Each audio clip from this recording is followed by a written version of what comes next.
J'aimerais ça être différent comme tout le monde.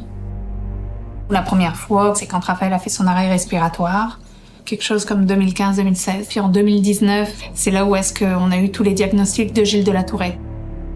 C'est ça tout l'enjeu en fait de la pédopsychiatrie. On le voit pas, mais c'est très très présent puis ça affecte beaucoup notre vie familiale, ce qu'on peut faire, ce qu'on ne peut pas faire. À chaque fois, faire une file d'attente, on oublie ça, c'est pas possible. Se sentir confiné, c'est très difficile pour lui. C'est un peu comme une cocotte minute. Quand il part, il monte en pression puis ça explose, donc c'est pas facile. Il s'appelle Galak. OK. Il y a 4 ans. Est-ce que tu fais beaucoup de choses avec lui? Ouais. Quand j'ai de la difficulté à gérer mes émotions, j'aime bien me coucher près de mon chien puis lui donner un gros câlin.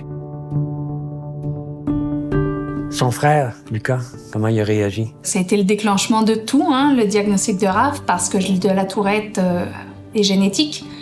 Et c'est là où est-ce qu'on a réalisé que en fait, Lucas avait aussi Gilles de la Tourette. Les syndromes de la Tourette, c'est des tics qui sont répétés involontairement, puis qu'on s'en rend pas compte. Des choses comme ça, c'est mon tic. Lui, Raph, il y a d'autres choses. Vous avez jamais connu de colère face à ça? Non. Eux en ont déjà suffisamment pour 4, là.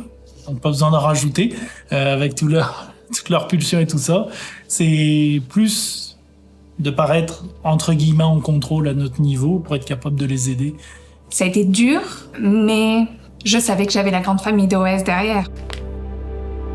Nous, on a été partenaires d'Opération Enfant Soleil depuis... Plus de 10 ans. C'est important de donner pour acheter du matériel. Ils sont très intelligents et débrouillards et on fera tout pour les épauler dans leurs défis pour réaliser leurs rêves.